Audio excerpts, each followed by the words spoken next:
সরকার জনগণের যে দাবি নিয়ে ক্ষমতার মস্তদে রক্তস্নাত বাংলাদেশে অধিষ্ঠিত হয়েছিল, আজ পর্যন্ত জুলাই সনদের ভিত্তি স্থাপন তারা করতে পারেনি।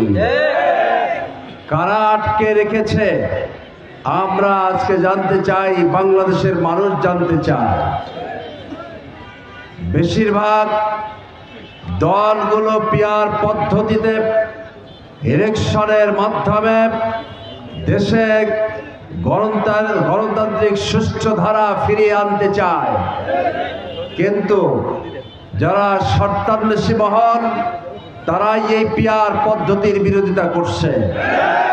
সংগ্রামী বন্ধুগণ, ৮০ দশকে বাংলাদেশ জামাত ইসলামীর শীর্ষ নেতা তৎকালীন সময়ের আমিরে জামাত অধ্যাপক গোলাম আজম রাহেমুল্লাহ যখন কেয়ারটেকার সরকারের ফর্মুলা দিয়েছিলেন, সেই সময়ও এদেশের কিছু রাজনীতিবিদ বলেছিল একটা সরকারের অধীনে আর কিসের কেয়ারটেকার সরকার।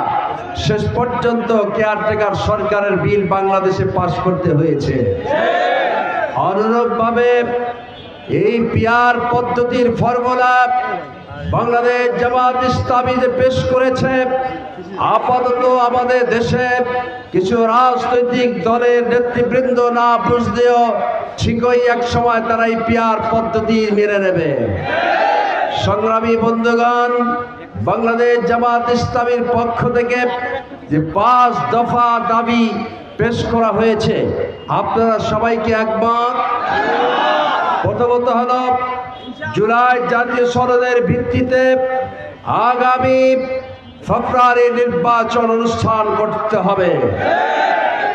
আগামী জাতীয় নির্বাচনে অবশ্যই উভয় কক্ষে পিআর পদ্ধতি চালু করতে হবে। অবাধ, সুষ্ঠু ও গ্রহণযোগ্য নির্বাচনের লক্ষ্যে লেভেল প্লেইং ফিল্ড তৈরি করতে হবে। ফ্যাসিস্ট সরকারের সময়ে সকল জুলুম, নির্যাতন, নিপীড়ন, গণহত্যা এবং সকল দুর্নীতির বিচার করতে হবে এবং বিগত স্বৈরাচার সরকারের দোসর হিসাবে যারা কাজ করেছে এবং 14 দলীয় জোটের সমস্ত রাজনৈতিক কার্যক্রমকে নিষিদ্ধ করতে হবে। এই 5টি দাবির সাথে ডিমলাবাসী একমত। আমরা বর্তমান সরকারকে জানাতে চাই, শুধু ডিমলা নয়, শুধু ডোবার নয়, শুধু নীলফামারী নয়, শুধু জলঢাকা নয়, শুধু কিশোরগঞ্জ নয়, শুধু শহীদপুর নয়, গোটা দেশের এই জনগণ জাগ্রত হয়েছে। গণতন্ত্র ব্যবস্থাপনাকে যদি সুসংহত করতে হয় তাহলে পিআর পদ্ধতির কোনো বিকল্প নেই। পিআর পদ্ধতি ছাড়া আগামী দিনের কোনো নির্বাচন আমরা হতে দেব না।